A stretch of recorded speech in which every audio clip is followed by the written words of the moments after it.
प्रिय बच्चों, शुभाशीष। सुदामा चरित कविता के हमने कल 2 पद किए थे, आगे के पद देखिए। यहाँ पर सुदामा श्री कृष्ण से भेंट करते हैं और सुशीला सुदामा की पत्नी ने 3 मुट्ठी चावल भेंट स्वरूप देने के लिए सुदामा को दिए थे और उस पोटली को सुदामा संकोचवश श्री कृष्ण को नहीं दे पा रहे हैं। क्यों नहीं दे पा रहे हैं बेटा? क्योंकि श्री कृष्ण द्वारकाधीश बने हुए हैं, इतने बड़े राजा को वो संकोच कर रहे हैं कि ये पोटली क्या देंगे, तनिक से चावल उनको भेंट स्वरूप क्या देंगे, तो वो उसको छिपा रहे हैं।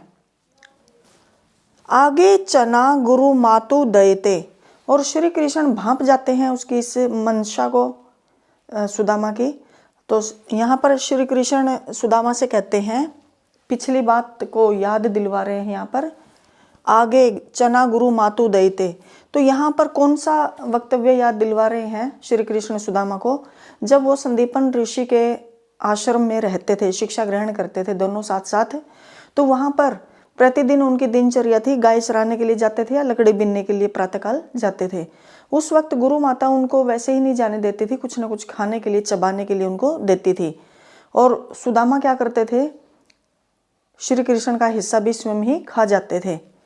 तो श्री कृष्ण यहाँ पर कहते हैं कि पहले भी आगे चना गुरु मातु दयते, लय तुम चाबी हमें नहीं दीने। तो वो उस बात को याद दिलवाते हुए कहते हैं कि पहले भी जब गुरु माता आश्रम में हमें चने खाने के लिए देती थी तो तुम चबा जाते थे, चाबी चबा जाते थे, हमें नहीं दीने, मुझे नहीं देते थे, मेरा हिस्सा भी तुम खा जाते थे। श्याम कहो मुस्काए सुदामा सो। देखो दोनों मित्र हैं बेटा, किसी प्रकार का कोई उनमें संकोच नहीं है, खुलकर बात करते हैं दोनों, पिछली बातों को याद करते हैं।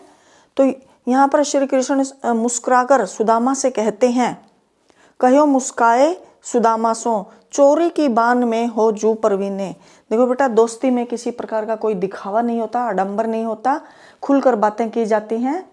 और यहाँ पर श्री कृष्ण पुरानी बातों को याद करते हुए कहते हैं कि चोरी की आदत, बान होता है बेटा आदत, चोरी की आदत में तो तुम बहुत कुशल हो, मंजे हुए खिलाड़ी हो। यानी कि पहले भी तुम ऐसा ही करते आए हो और आज भी तुम वैसा ही बर्ताव कर रहे हो। पोटरी कांख में चापी रहे तुम। पोटरी किस चीज की पोटली है? वो 3 मुट्ठी चावल। उस पोटली को, कांख मतलब बगल में, चापी छिपाया हुआ है, दबाया हुआ है। तुमने चावल की पोटली को अपने बगल में दबाया हुआ है, छिपाया हुआ है, तुम मुझे देना ही नहीं चाहते हो। खोलत नाही सुधा रस भीने। देखो बेटा, कोई किसी से प्रेम स्वरूप कुछ देता है तो वह अनमोल होती है, उसकी कोई कीमत नहीं होती। तो यहाँ पर भी प्रभु श्री कृष्ण उनके बारे में क्या कहते हैं कि सुधा रस भीने, अमृत के समान रस में मिले हुए, घुले हुए उन चावलों की पोटली को तुम खोल क्यों नहीं रहे हो? भाभी ने बड़े प्रेम भाव के साथ जो भेंट मुझे देने के लिए दी थी, तुम उसे क्यों नहीं देते हो, छिपा क्यों रहे हो? पाछिली बानी में अजो न तजो।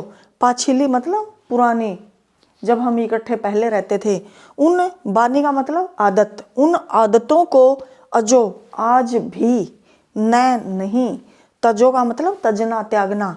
तुमने पिछली जो तुम्हारी पुरानी आदतें थी, उन आदतों को छिपाने की आदत थी जो तुम्हारी, उन आदतों को तुमने आज भी नहीं त्यागा है, आज भी तुम वैसा ही कर रहे हो। यूं के यूं तुम्हारा व्यवहार, तुम्हारा स्वभाव वैसा ही है आज भी। तैसे ही भाभी के, बिल्कुल वैसा ही, तैसे ही मतलब जो पहले बर्ताव करते थे बिल्कुल वैसा ही भाभी के तंदुल होता है बेटा चावल, किन्हें, भाभी द्वारा दिए गए चावलों के साथ भी वैसा ही व्यवहार तुम कर रहे हो।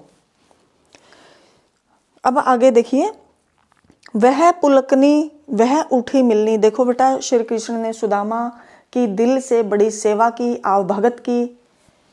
वह पुलकनी मतलब पुलकित होकर, बिल्कुल दौड़कर, गर्म जोशी के साथ मिले थे वो उनसे। वह उठी मिलनी, दौड़कर उनसे मिले। वह आदर की बात, और उनका सेवा सत्कार किया, आदर भाव प्रदान किया, उनकी सेवा की कि यह सब तो ठीक है, उसने मुझे बड़ा आदर मान दिया, इतने बड़े राजा हैं लेकिन फिर भी बीच में आड़े किसी प्रकार का कोई बात आड़े नहीं आई है, उन्होंने बड़े अच्छे से मेरा स्वागत किया है, वह बात ठीक है। वह पठवनी गोपाल की, पठवनी मतलब विदा करना, विदाई के समय, गोपाल की, गोपाल श्री कृष्ण।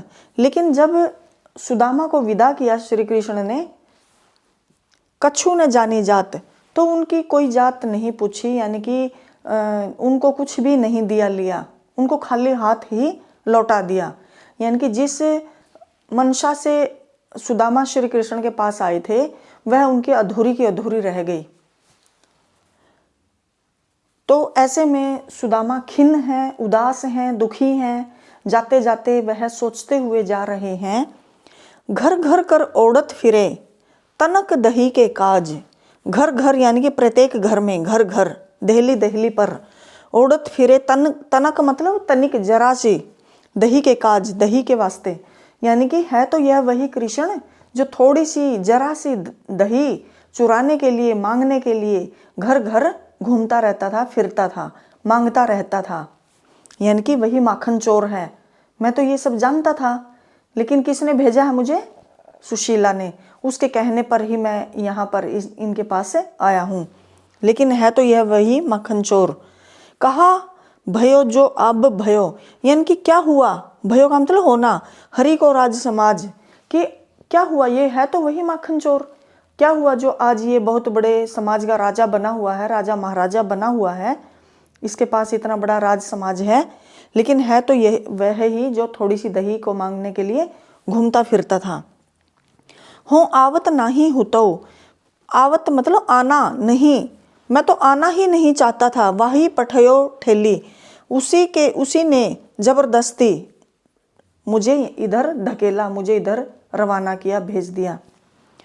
अब कही हूँ समुझाए के, और अब वो यहाँ पर सुशीला के बारे में व्यंग्य कर रहे हैं कि अब मैं जाकर उनको समझाकर कहूँगा, बहुत धन धरो सकेली, कि बहुत धन दिया श्री कृष्ण ने, इसको संभाल कर रखो, इतना धन दिया है कि इसको संभाल कर तुम रखो।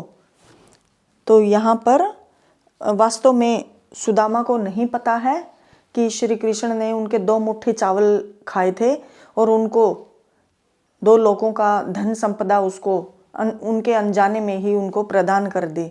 इन सबसे अनभिज्ञ हैं, वो नहीं जानते हैं। तो यह प्रभु का चमत्कार है।